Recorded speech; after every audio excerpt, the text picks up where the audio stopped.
Well, John finishes 2-1 at full-time whistle. Plenty of heart, fight and desire late on. We got a goal back. Just give us your overall reflection on the performance. Bitterly disappointed. Apologise to the fans for the first half performance. Started the game brightly. Could have scored after a couple of minutes. Got on the front foot. Ashley's had a little burst into their box and then she had to put a great ball in and Jimmy's just inches away from making it 1-0. Thought it was even Steven to about 17 minutes when they scored. After they scored, we were terrible. And there's no excuse for that. We lost heart, we lost passion, we lost drive. And we got away with it. You know, the lads missed a sit at the back post, Glenn's made a decent save. And then we concede from the corner, which is poor. And then we concede a horrific second goal. Good finish by David and Goldsworth, but you know, calamitous from our point of view. But the overall general play, you know, we're asking the players to inspire the crowd, and you're not going to get inspired by that. We had a very much determined game plan that they were clever enough to try and get around the press. By pulling a couple of players wide or doubling up on the wide areas, and we never got the grips to it or we quickly lost the desire to press, and we'd looked as though it was going to work in the first 10 or 15 minutes. After that we were all over the place, and there's no excuse for that. And then people will say, oh, it's a spirited show, second half much better. Yeah, we were much better second half. Were they coaching? So you don't know either way or the other. But yeah, there was a little bit more effort. We played the game higher up the pitch, which is a big thing. But I'm not going to sugarcoat it and say, oh, well, you know, it was a spirited performance. I mean, we're unlucky and all that. We didn't deserve anything out of this game today, I don't think. And I don't think it would have needed much more to have got something out of this game. At this moment in time, we can't find any rhythm. We're not capable of building sustained attacks, keeping teams under sustained pressure. You know, fans did get behind us in the second half as well, but we're not doing it anywhere near enough with a soft touch, and we've got to start passing the ball. Our passing's got to improve at least. Well, I couldn't put figures on it, but it's got to increase dramatically. We're giving the ball away in needless areas, putting the ball out of play in needless areas. We've got to understand why we're doing whatever we're doing on the pitch, and the consequences if you're doing a high press, how it falls down if 2 or 3 don't press. We've got to understand the importance of winning games of football, and we've got to understand the importance of a game of football to our fans. And at this moment in time, I think that's gone way beyond our players at the moment. I don't think they understand the duty that they've got to the fans to perform and give it their all. And you know, there was some decent performances out there, individual performances. But not enough, and certainly not enough. I think they're a nice set of lads, or the good set of lads. I don't think there's any malice in them, but we need more fight. We need more get up and go. And that's what I've been brought in to do. So I've got to start doing it quickly. And you know, we will continue to try and do that. You know, I was really annoyed with the fact that we're going into this game underdogs. When we're at home, we shouldn't be underdogs to any team at home. And people are expecting us to get beat, and I think, you know, some of our players are expecting to get beat, and that's wrong. You've got to stick your chest out, and you've got to believe that you're going to run all over teams. You're going to be better than them. You're going to win your individual battles. And I think we've got a bit of that in the dressing room, but certainly nowhere near enough of it. And we've got to get that, and we've got to put that into the players. We've got to put that drive and fight into the players, or we've got to bring other players in. John, appreciate it. Thank you. Ben? John, I can hear your frustrations there, and it was a frustrating game for your side. Is that one today? I think you touched on it there at the end about the kind of mentality where, you know, the out of form team has just in the end got done by the team that's on a roll and on a bit of form. Well, when you're on a roll and you're on a bit of form, things go for you. So I don't think too many decisions went against them today, and that's the nature of football. And you know, I've been fortunate enough to have it the other way when everything goes into your favour. But you've got to. It's your duty to try and get yourself out of a slump of bad form. You know, you don't just accept it. You don't just curl up in a ball. You've got to stick your chest out and you've got to fight for everything that you do. And you've got to fight for the respect of the fans and your teammates. And I'm not seeing enough of that. I'm seeing it in patches. But I'm not seeing it as a collective. And that's got to change. You know, and I've been brought here to change that, and I've got to change it. You mentioned the fast start, and it could have been a different game if Jimmy's leg was about an inch or two longer and he pokes in Chaz's cross. I mean, it was that 5-minute spell, wasn't it, where they get the soft goal from the corner, and then it perhaps again it is that mentality that your players, it was almost like a pop of a balloon. You know, you started so well and then conceded. Well, you know, we've conceded now in the 4 games. In 3 of them have conceded in the first 20 minutes or 25 minutes. Oh no, maybe Doncaster was 30, but we've conceded in the first half. So 2 home games we've conceded in the first half. Haven't started both games brightly. So you've got to keep that pressure sustained till you get the breakthrough yourself. And I thought we let them off the hook too easy today. I thought we let them out far too easy. You know, you could see their outside centre half galloping up the wing. Our game plan didn't allow for that. Shouldn't have allowed for it. And you know, we might have to look at well, we definitely will look at the game back. But I think the lads might have to start giving up more of the time towards the duty to this football club. And I think sometimes you can get sidetracked from that, the professional footballers. And we should use every ounce of our effort and strength and desire to make this club better, but also the facilities we've got. So we've got to use everything that's in our power to try and get better. I knew it wouldn't happen overnight. I see little flashes, but I can't be having flashes. I want sustained periods of light. And I'm determined to get it, and I will get it. Trying to find a positive or two, were there any that you could call upon? Well, Sam Gale played well.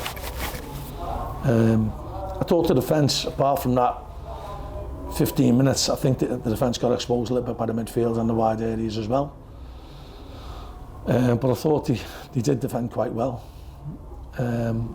Although we give up too many silly chances, in my opinion, and that a lot of that's not down to the defence. It wouldn't have took much more to get something out of that game. That is me burning frustration. And everyone's lauding Notts County, saying what a good team they are. I've seen them this season and did a decent side. But I'm not. In the first half today, they were comfortably better than us. And I think that was more down to us than them. And Joe Bode as well, obviously getting himself a goal, and the crowd got right behind you, which is what you wanted from them. They got right involved in that second half after a few yellow cards, which, you know, you haven't been here all season. Jibs don't normally kick that many people and get stuck in like that. Well, yeah, you could see the difference in the response at the end. So we lost 1-0 against Doncaster and we lost 2-1 here, but I think it was more positive. But I don't want positives after getting beat. I want the fans to acknowledge hard work. I don't want them to acknowledge defeat and make out that can be acceptable or that can be pleasing. Because it must be hurting them fans as well. I know it's hurting me really badly. And I've only been at the club a month. But that's how much I get invested in football. So that's how much, you know, I'm going to put my heart on my sleeve and do everything I can for Gillingham Football Club. And if I'm going to do it, the players are going to have to do. And, you know, I've been involved in football long enough and I've given loads of advice to loads of upcoming managers. You are only as good as your players. But you've got to get your players to buy into your philosophy and buy into your fight and drive. Hopefully before the end of the season, they'll have bought into that. And in terms of players and maybe bringing some in, could it be a busy Monday for you? Marach Monday. It will be what will be. You know, we won't rule out players going out and we won't rule out players coming in. But we've got to start being sensible. And we've certainly not got to be a soft touch. That I think we've got to tighten up a little bit in the business that we do in the club, and that's no slight on anybody. But I think we've got to start getting more hunger in the football club, and that's in every department of the football club, not just the management or the playing staff. That's every single department. Everyone's got to get more hungry for success, more hungry to improve, more hungry to self-develop, and that's including myself as well. One thing I would never question is my desire in football, but I'm still learning. I still want to learn, and I want to get better, and I want the players to get better with me. Can I just finally ask about Tim Dieng? He wasn't in the squad today. I've seen some rumours that he might be leaving. Is that it's a possibility, but I say it's a possibility that anyone could leave on Monday. You know, not just Tim. So everybody. If we're honest with ourselves, every player in League Two should be available, shouldn't they? They should be, you know. And that's how you build good teams, by getting players who people covet. And if you get players who people want, and you get more of them, and you can get them to want to earn large amounts of money by playing higher up the pyramid, then you get the portion of time that you've had with them. You get the benefits of their good play, and also you maybe sell a few here and there. You know, and I think we've got to get back to that, getting back to players who want to fight for the shirt, who want to wear the badge with pride, and who want to represent Gillingham Football Club and get the fans to love them, basically. That's, you know, you need your fans loving players. And now I'm sure they'll have their own favourites. I know everyone loves Glenn, so, but you need the fans loving your players, and you need that love affair. And you know, I've only been here a month. The courtship's only just started, but you know, I want that. I crave that. Is it hard to get those players that you crave at this time in January? January's historically a difficult window. And sometimes you overpay and you don't get what you're anticipating, what you're getting. That doesn't mean you stop doing it. That doesn't mean you stop recruiting or you stop searching. But you've got to be careful, and you've got to be mindful. And as I said before, I've been doing it long enough to know that there are certain pitfalls that we've got to avoid, and I'll be giving my pearls of wisdom in all the meetings that we're in between now and 11 o'clock on Monday. To try and make sure we get the right people, and we don't go down the road of chasing something that's not there. I mean, you said you're after one or two, maybe. I mean, does it increase as the games go on? You want a bit more and a bit more? It could decrease, but the more you look at people in different positions. We'll see. We'll see as the weekend progresses. And you talk about getting more hunger out of players, maybe a bit more fight. Is that something you can get out of players in case you just have to replace them? Time will tell on that one. I think we've seen moments. We need to see longer than that. We need to see sustained effort, sustained pressure. I don't think there's anyone in there who look as though they want to down tools. But we've got to get this ever feeling. It's got to come from within. It shouldn't be from external pressure or external influence. We've got to get this feeling of a feel-good factor, but we've got to get that by our own hard work. And if you get that intrinsic feeling yourself, then external rewards like financial rewards don't matter.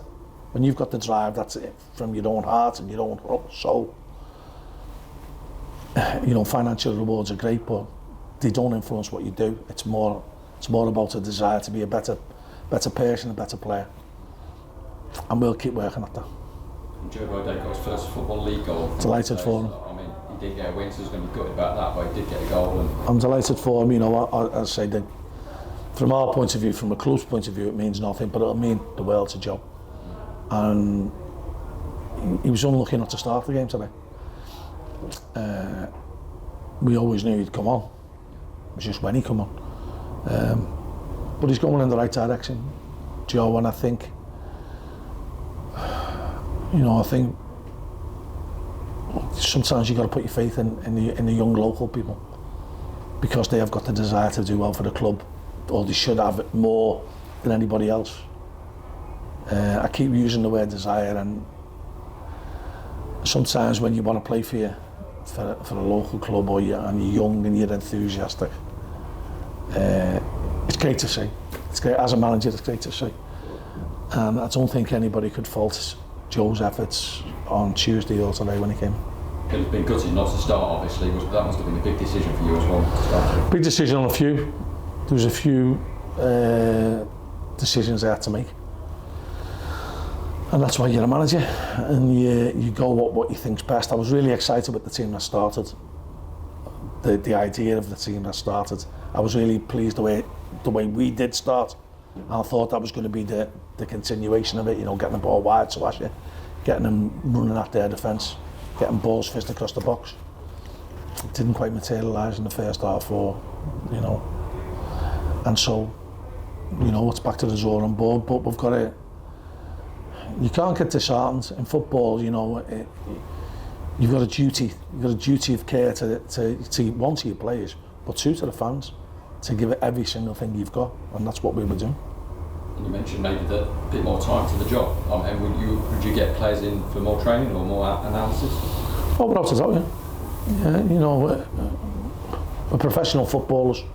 We work in a professional industry, and everything that you should do should be done, and that doesn't matter how much time it takes. So if that means every day, that means every day. Thank you. Hi.